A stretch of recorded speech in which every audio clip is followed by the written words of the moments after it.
everybody, and welcome back to the channel. For those of you who don't know, I'm Chelsea Brown, physical therapist and founder at Reboot Concussion Recovery. In today's video, we're going to be breaking down the autonomic nervous system, or the ANS. We're going to be talking about what it is, how it works, and why it matters. You might have recently been told you have dysautonomia or dysregulated autonomic nervous system, and you're like, what the heck does that mean? Why is it important? And what do I need to do now? So stick around. This video is really going to help you out.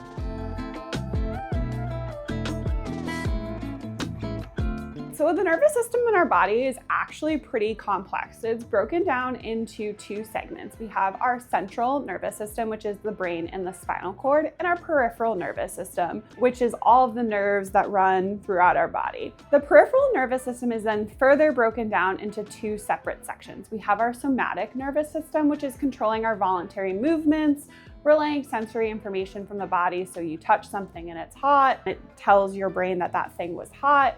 And then it also sends the motor commands from the central nervous system back to the muscles. So again, that is, I put my hand over the stove, it was hot, sensory information went up, brain said hot, motor commands went back down, I moved my hand away, right? That is all happening through the somatic nervous system. We then have our autonomic nervous system, which is again a part of the peripheral system. And this is the part of the nervous system that runs in the background. It's the involuntary movements, it's the things that you don't have to think about. So that controls things like heart rate, blood pressure, digestion, breathing rate, sweating, pupil size, all those things that again are sort of background in our body. They are just doing, and we are not thinking about it, we are not controlling it. So this video is going to take a deeper dive into that autonomic nervous system. So again, this is just one very small branch of our entire nervous system, but it's a very key component when it is not working properly.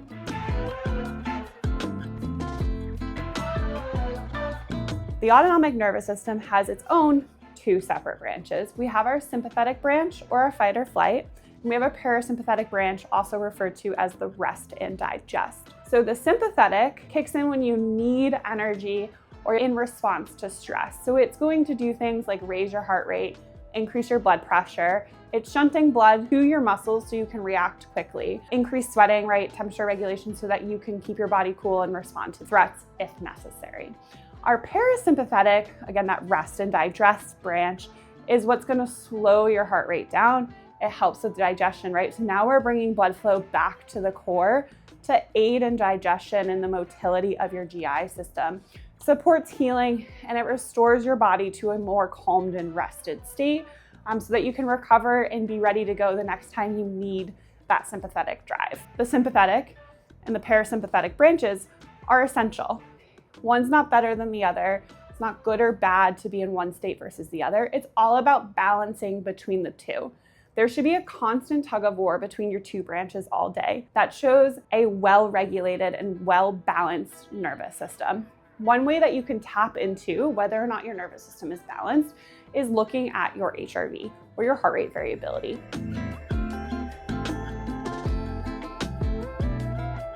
Which is the natural variation between each heartbeat. So just because your heart rate is 60 beats per minute does not mean that your heart is beating once every second. One heartbeat might be at 0.9 seconds, the other might be at 1.1 seconds, and this is the variation in your heart rate, or your HRV. A high HRV means you're generally flexible and resilient. Your body can switch between sympathetic and parasympathetic modes easily. If you have a low HRV, it suggests that your nervous system is stuck in one state. It's often sympathetic overdrive. Not always, but very often, making it harder for your body to recover, rest, and regulate.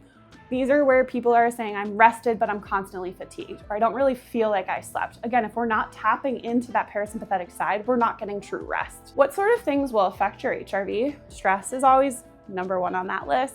And that can be emotional, physical, or environmental stress. Illness or injury like concussion, COVID, chronic fatigue, things like that usually will decrease our HRV and have a negative effect on it. Our sleep quality, so again, this is not just the number of hours of sleep that you're getting, but actually the quality of sleep. Are you getting good, rested, deep sleep, or are you tossy-turny all night and not actually getting to a rested and calmed state? Nutrition and hydration, exercise, and recovery. So the balance of exercise and recovery can play a role.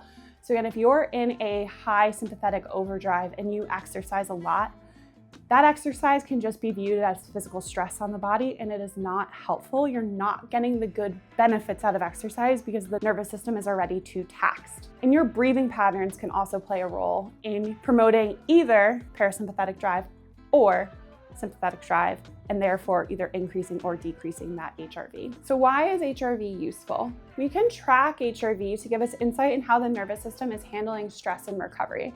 This should be a helpful tool, not implemented on its own in somebody's recovery. A lot of times we can pick up on trends in our HRV. So is your HRV trending down? Maybe you're coming into a flare or you're coming into an illness.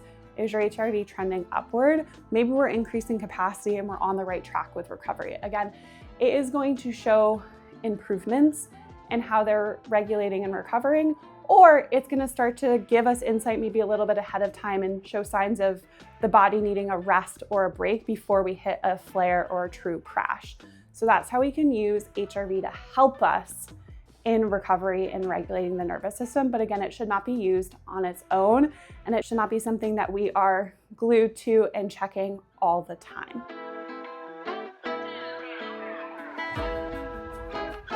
So we kind of dabbled with the term dysautonomia. What does that mean? Well, dysautonomia is when the autonomic nervous system isn't working properly. It means your body has trouble regulating those automatic functions like blood pressure, heart rate, digestion, temperature regulation. Earlier in the video, we said the autonomic nervous system controls those background things you don't realize.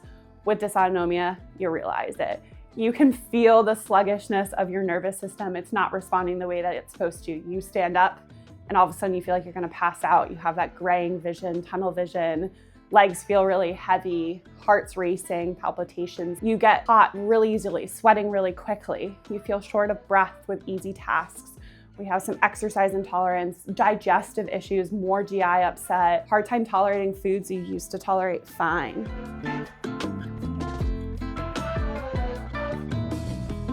So how does our nervous system become dysregulated? I heard a really great analogy the other day about referring to our nervous system like a flowing river, right? Our river has a certain capacity before it overflows those river banks.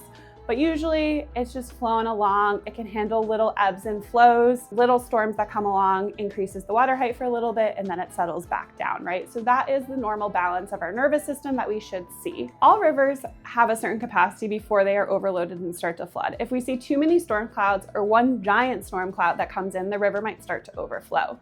Once the flood occurs, certain walls will start to break down and will not function properly or to their full capacity anymore, and that's when we'll see a dysregulated nervous system. So some of those big storm clouds can include concussions, brain injuries, viruses like COVID or mono, chronic stress, autoimmune or connective tissue conditions, again, because those are usually a lot of stress on the body. Sometimes that cause isn't clear, but the system gets stuck in overdrive and is under responding.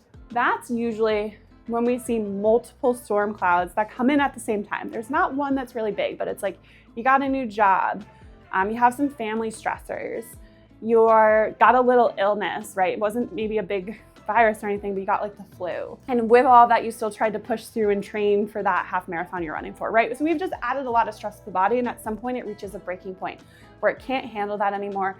The nervous system is overrun and it starts to slow down, starts to bog down, and then we start to see these symptoms.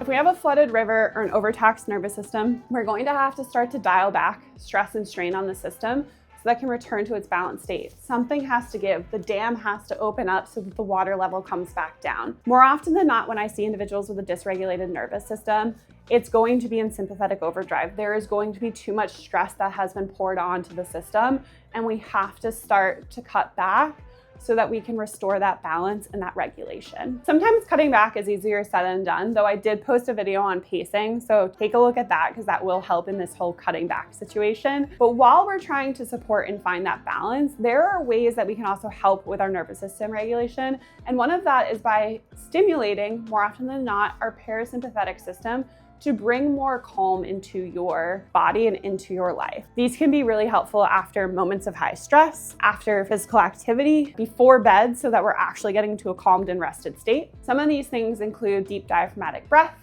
palm tracing, meditation or mindfulness, gentle yoga, humming or singing. That can also be the VU breath. So that's where you breathe in and breathe out. So it's kind of like our yoga Om breath, right? Where we're having that sort of vibration of our jaw that really helps to stimulate the vagus nerve. Spending time in nature and using grounding practices, so that 5, 4, 3, 2, 1, 5 things you can see, 4 things you can feel or touch, 3 things you can hear, 2 things you can smell, and 1 thing you can taste. Really brings you present into that moment. So those are some ideas of promoting parasympathetic drive and helping to bring your body to a rested or calm state. On the other hand, sometimes we actually do need a boost and want to promote sympathetic drive, whether we're feeling sluggish or foggy or fatigued. We want to kind of wake the nervous system up, or we want to have intentional sympathetic drive brought back by intentional parasympathetic drive. So moments of exercise or movement, being in a power pose, right? So that's hands by your hips, chest tall. Breathing in that position really opens up as a moment of empowerment, and you can really feel good with that. Quicker music, a cognitive game or activity can also give you quick cognitive drive. Wordle or those New York Times cognitive games are sometimes a good way to start your day because it wakes the brain right back up, gets you into a moment of intentional sympathetic drive. Again, we're looking with these to be intentional and not stress-inducing. Those are good sympathetic moments versus just being in chronic high stress, being more of that sympathetic overdrive.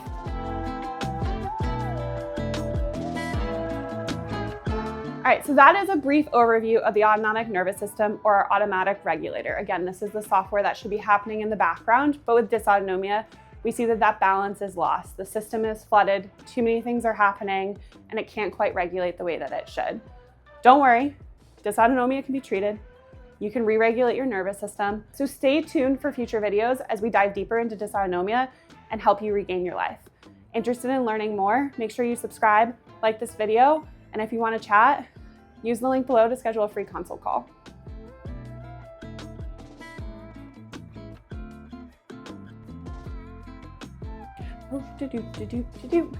Within the peripheral,